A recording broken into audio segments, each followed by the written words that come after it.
Bismillah ar-Rahman ar-Rahim. Alhamdulillahi Rabbil Alameen. Wassalatu wassalam ala ashrafil anbiya'i wal mursaleen. Muhammad wa ala alihi wa ashabihi ajma'een. Amma ba'd. Ikhwatul Islam ya ibadallah.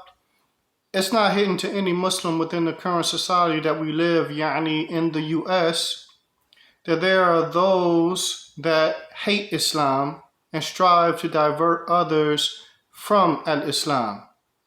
And we know, based off a study that was conducted by CARE and UC Berkeley's Center for Race and Gender, that between 2008 and 2013, there were 33 organizations, homegrown organizations that were established for the purpose of Islamophobia, that these 33 groups had access to $205 million for the purpose of spreading Islamophobia. So this shows us that the people of evil and the people of hypocrisy, they're well funded. They're well funded. And they spend their wealth in that regard to divert from Allah Tabaraka wa Ta'ala's path. But it's incumbent upon the Muslim to, one, recognize this, that this is a reality. And then two, to ask oneself, how is this to be combated? How is this to be combated? And not only this, but likewise, organizations amongst the Muslims that have corrupt ideologies that clash with the text of the Quran and the Sunnah. Because there are some organizations that within the US that see loads of money, and they propagate ideas that conflict with and or contrast with the book and the Sunnah.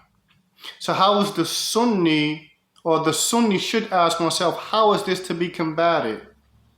And in reality, it is upon the Sunni to combat these types of organizations, these groups of people that have gathered for the purpose of either diverting from the path of Allah in totality or diverting from the methodology of al-Islam, the methodology of the Prophet ﷺ and his companions for those that are within the fold of Islam. Now I want to quote to you the statement of Allah Tabaraka wa Ta'ala with hopes in trying to bring some clarity as it relates to this affair. Allah Tabaraka wa Ta'ala, He states, Aminu billahi wa rasulihi wa anfiqu mimma ja'alakum mustakhlafina fih. Allah Tabaraka wa Ta'ala, He says, believe in Allah and His Messenger, and spend from that which we have caused you to inherit, that which we have caused you to have. فَالَّذِينَ آمَنُوا مِنْكُمْ وَأَنفَقُوا لَهُمْ أَجْرٌ كَبِيرٌ. And so those amongst you all that believe and spend, then for them is a tremendous reward. For them is a tremendous reward.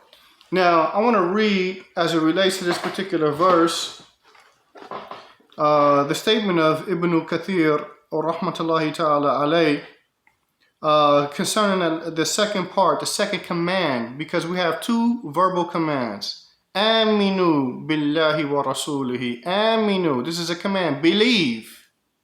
And then the next command, the command, wa anfiqu, and spend from that which we have caused you to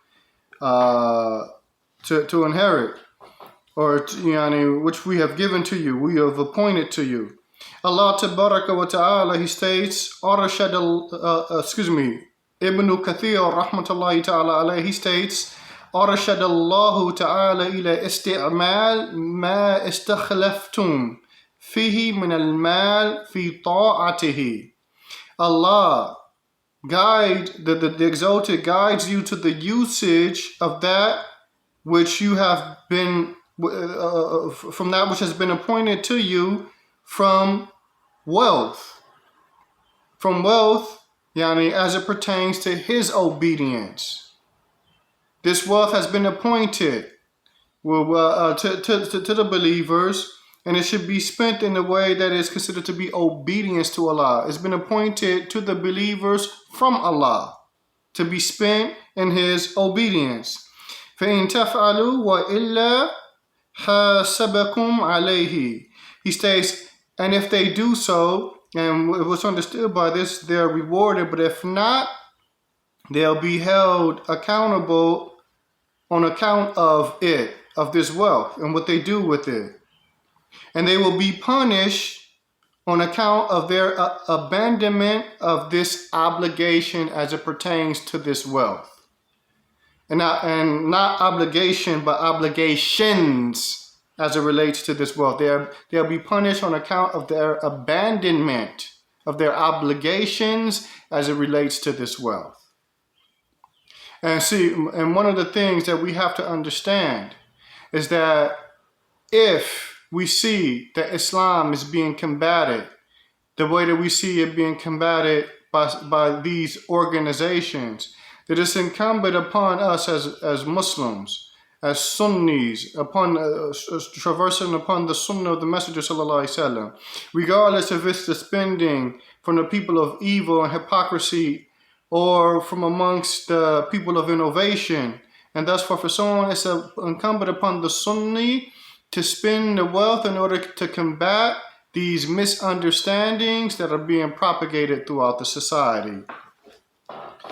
Imam al-Shawkani in Fathul Qadir, when looking at this particular ayah, he says, فيه الترغيب إلى الإنفاق في سبيل الخير قبل أن ينتقل عنهم ويسير إلى غيرهم. He states, in it is the arousal to spend in the path of good before it is removed from you. This wealth is removed from you and it winds up in the hands of other than you. والظاهر أن معنى الآية الترغيب في الإنفاق في الخير وما يرضاه الله على الأموم. And he continues, and on the apparent, its meaning, though the meaning of the verse is the arousal in spending in that which is considered good and in whatsoever pleases Allah tabaraka wa ta'ala in a general sense. In the general sense. So the reality is that the believer, we as Muslims, we have to be prepared to combat these individuals that are striving to divert from the path of Allah. And we have, in order for us to do that, or one of the means in order for us to do that, is we have to, one, gather our wealth, and then spend it in an effective manner that responds to this false propagation that's being put out in order to divert from the path of Allah. And so in saying that, then we have to take some type of, or we have to have a sense of urgency in dealing with these matters. And one of the matters that's connected to this is building wealth in order to be able to combat this stuff. We have to build wealth locally within our communities and on a more national level in order to be able to combat this foolishness. And this reality can't be neglected. We have to have a sense of urgency at this point. We have to have a sense of urgency at this point. And one of the problems that I see is that you have some brothers being individualistic. We have brothers making money. Some brothers have become educated and they make money, they get good paying jobs and they make money that way. We have some brothers that are entrepreneurs and they run successful businesses and they make money that way. But those are individuals, and that's not the collective. That's not the collective. And so we need, first and foremost, to help remedy this problem, we need for brothers who are skilled in business and have, or brothers that have ideas, to collectively come together in order to lift others from amongst the community up financially. And this has a benefit from varying perspectives, but just from the perspective of enabling a brother to be able to marry and maintain a family, that's a benefit for Islam and the Muslims. That aids Islam and the Muslims. Putting a person in a position where he's able to provide for a family, a single brother. He's not married. He can't provide for a family, so for this reason he doesn't get married. And now he's been enabled by the permission of Allah to be able to do so, and now he marries. Now a single sister has a husband, and thus forth and so on. So we have to stop thinking from an individualistic perspective. Sometimes it's just as simple as somebody investing in other people's ideas. I remember reading about one millionaire here in the States. He said he didn't have good ideas. He said he had no ideas, but he had investment capital. So he made his millions investing in other people's ideas. He had the money, they had the idea, so they become 50-50 partners in the business. And that's how he became a millionaire. So if some of the brothers that have wealth within the community would just do something as simple as that, that helps in raising brothers within the community up financially. And believe me when I say I see a lot of brothers that have business ideas but no capital. And we know that going to the bank to get a riba loan is a big no as it relates to the person that has taqwa. So we have to stop being so individualistic and start being a little bit more communal as it relates to growing wealth amongst ourselves. That's the main point that I'm trying to make. 2, we need to, for brothers that have wealth, on a local perspective, from a local perspective, it is shameful that some of the masajid, especially in the inner city, are barely holding on. Have to get on the minbar every Friday after Jumu'ah and encourage the people to donate, and disclose to the community that the lights need to be paid and this needs to be paid and that needs to be paid. For the brothers that have an excess of wealth, then they should be rushing to find ways to spend their money in the obedience of Allah. And here's a suggestion, something that I learned when I was in Apopka at the Muslim Community Center of Apopka's, when I was in that community. Our brother Abu Abdussalam Al-Juyani, he informed me that brothers within the community stepped up, and varying brothers within the community stepped up and pledged to pay certain bills for the community. Told the community, don't worry about that. The light bill or utility bill, I'll take care of that. Whenever it comes, just get it to me. I'll take care of that. The internet bill, another brother, internet bill, when that comes, give it to me. I'll take care of that every month. If you're a person that has an excess of wealth as it relates to, if you spend your money as it relates to your personal situation, you and your family, and you have an excess of wealth, left over, you're not living check to check, and thus forth and so on. You may be sitting on a cushion of 20,000 or more, or you could spend 20,000 overnight and it doesn't affect your wealth. Then look to aid your local community in this manner. Go to the community and see how you can aid the situation in that regard. You know what? The community needs, I pledge to take care of this bill each month. The community doesn't have to worry about that because it doesn't affect my wealth in the least bit or my money in the least bit.